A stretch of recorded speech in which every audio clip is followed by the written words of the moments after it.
Earlier this week, when the Parliament met, that 2020 was going to be one of the most difficult in the lives of all of Australians, and this week has demonstrated that. A tough week. Hundreds of thousands of people have left the labour force, left the workforce. Thousands upon thousands of businesses have had to shut their doors. 16 people in total now have lost their lives, including 2 today. This is a very difficult time. It is also true, though, as the National Cabinet has met tonight, the National Cabinet that brings together all the premiers and chief ministers of all the states and territories, the heads of all of our Australian governments, together with myself, to make the decisions that are needed to save lives and to save livelihoods, and we've gathered together again this evening to do just that. Earlier today, I reminded you in our earlier media conference that the rate of increase has been falling. This time last week, the rate of daily increase was up around 25 to 30%. Today's rate of increase actually has fallen to 9%. But there are no guarantees about how that goes forward. We need to continue to do the things that we've committed ourselves to do to save lives and save livelihoods, and I want to thank Australians for their strong support and growing support for the measures that are necessary to do just that. Earlier today, I noted that we are working, and we'll be working again through the night this evening to pull together the next tranche in our economic supports that can go there to support Australians in jobs and to keep them in jobs and to keep them connected to the companies that will be there on the other side, so they can stand up again and ensure that Australia bounces back strongly, so we can return to life as we knew it at some point in the future once we get to the other side of the virus. I also announced today over $1 billion in additional support on top of the $3 billion we've already committed to the arrangements for health around the country. So from tomorrow, telehealth, that means you can get a consultation over the phone with your doctor. That starts tomorrow. The Health Minister announced that and went through the details today. Some $200 million in emergency relief going to important not-for-profit and charitable sector organisations like Food Bank and many others that are going to be helping people in great need as this economic crisis hits hard. $150 million to support domestic violence. That includes the work of 1-800-RESPECT and Men's Line, as we're very aware of the greater stresses that are going on Australian families and households, and that for most, we hope, home where people will be for a lot of time this year, it'll be a safe place, but for many we know it's not, and we need to work to counter that threat to those individuals as well. And $74 million to support mental health, and we're all going to need that help in the months ahead. And that's to support organisations like Lifeline and Kids Helpline and many others. Earlier throughout the day, some 1,600 people went into quarantine as a result of the decisions taken by the National Cabinet on Friday, and I particularly want to congratulate New South Wales, who have done all the heavy lifting on that today, working together with the Australian Border Force and the Australian Defence Forces.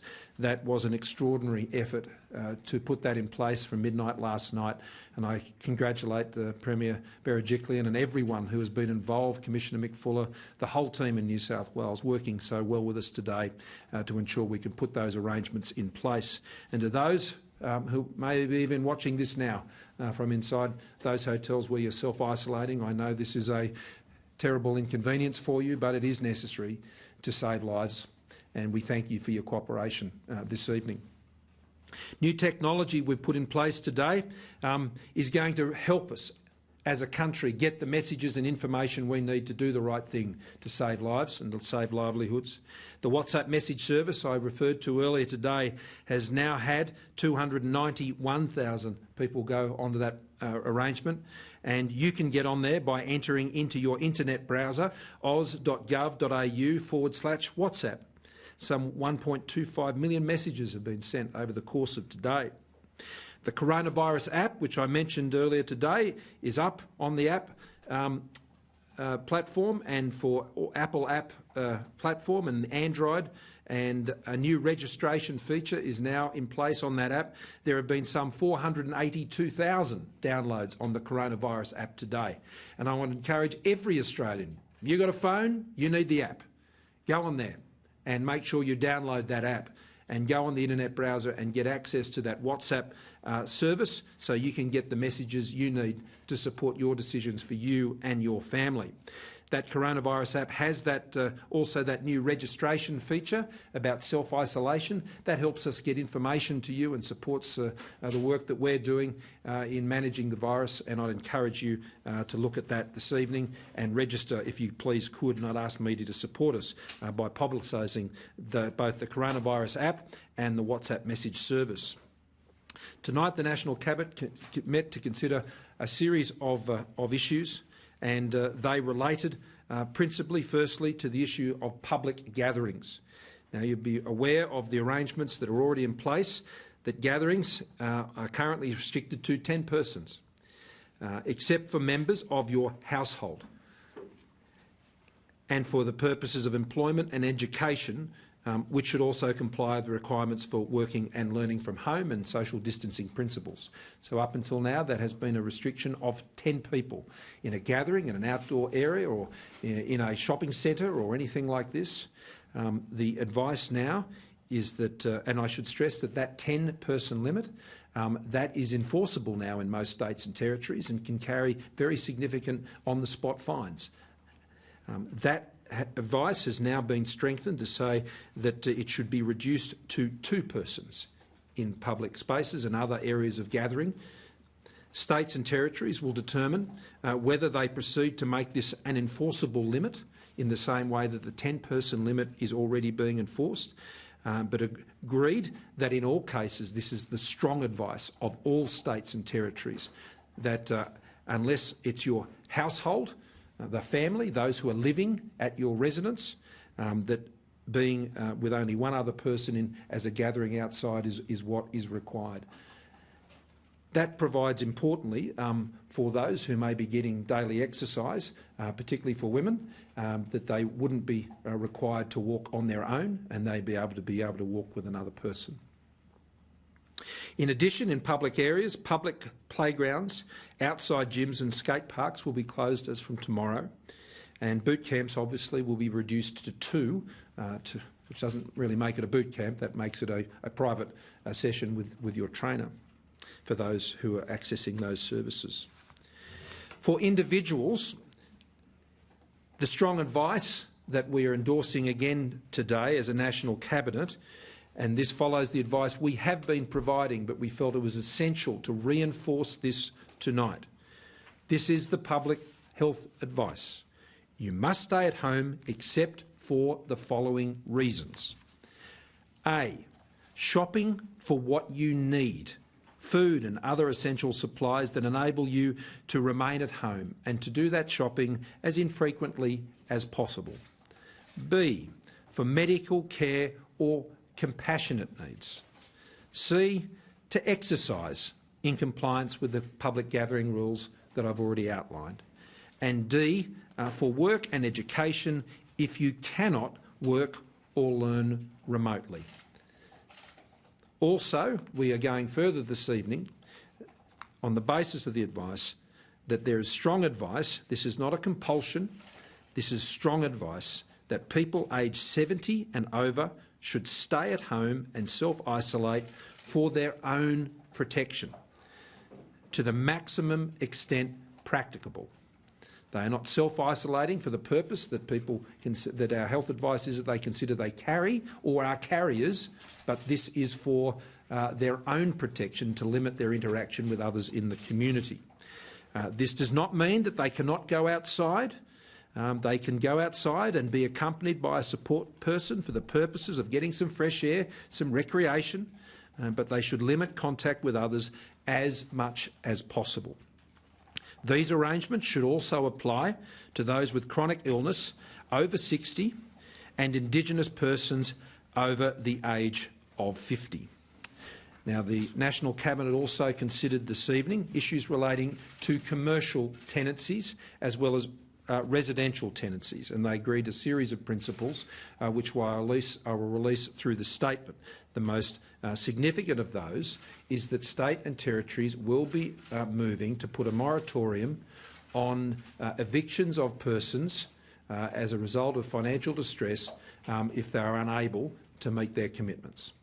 And so there would be a moratorium on evictions for the next 6 months under those rental arrangements. Now, there is a lot more work to be done here, and my message to tenants, particularly commercial tenants and commercial landlords, is a very straightforward one. We need you to sit down, talk to each other and work this out about looking at the businesses which have been closed, businesses that may have had a significant reduction in their revenues, and we need landlords and tenants to sit down and come up with arrangements that enable them to get through this crisis. So on the other side, the landlord has a tenant, which is a business that can pay rent, and the business is a business that can re-emerge on the other side of this and be able to go on and employ people on the other side of these arrangements. And we want the banks to help them achieve this outcome. We want people to sit down and work this out. We will be working on measures that will be encouraging you to do just that and to support you to do just that, but also to ensure that if you aren't going to engage in that sort of cooperative activity between banks, between tenants and between landlords, then the sort of support that you might otherwise expect to receive, you will not receive. This is part of the hibernation approach, where we want people, bespoke, customised to their own circumstances, to sit down and work these things out. There's no rule book for this. We are in uncharted territory, but the goal should be shared, and that is a business that can reopen on the other side, not weighed down by excessive debts because of rental arrears. A landlord that has a tenant so they can continue into the future to be able to support the investments that they have made. And banks that have clients, both the landlords and the businesses, the three of them working together to ensure those businesses can get through and be there on the other side. Our message to businesses also, and so many have been doing this, and I congratulate them for their innovation, and that is to rethink your business model. We now have restaurants who are acting through takeaway. Good for them. We have retail businesses that are doing more through their online platforms. We have phone ahead and pick-up type services that are being established that remove the direct contact in retail circumstances. And people, we need to exercise their discretion when they're going into shopping centres and retail supermarkets and things of that nature to be observing the strict rules around social distancing. We're asking businesses to adapt to what is not a usual set of circumstances. They must be sustainable because they will run for, we believe, at least 6 months, and we want to be able to get everybody through. So we are seeking their support. We will have more to say about commercial tenancies in the days ahead. The treasurers of all the states and territories, led by Josh Frydenberg as the federal treasurer, have been working very hard on this. We'll be engaging with business and landlords and banks over the next couple of days to seek to get even stronger provisions in place so they can all sit down and get this sorted. But there's nothing stopping anyone sitting down tomorrow and working out a good deal that sees everybody through. It means everyone's going to have to carry a bit. Now, the government is also will be doing that as we move to our next phase of our economic supports, so we can all get through. I'm going to pass you over to Professor Kelly and Murphy. Sorry, we gave him a day off yesterday, which he thoroughly deserved. And so, thank you very much, Brendan.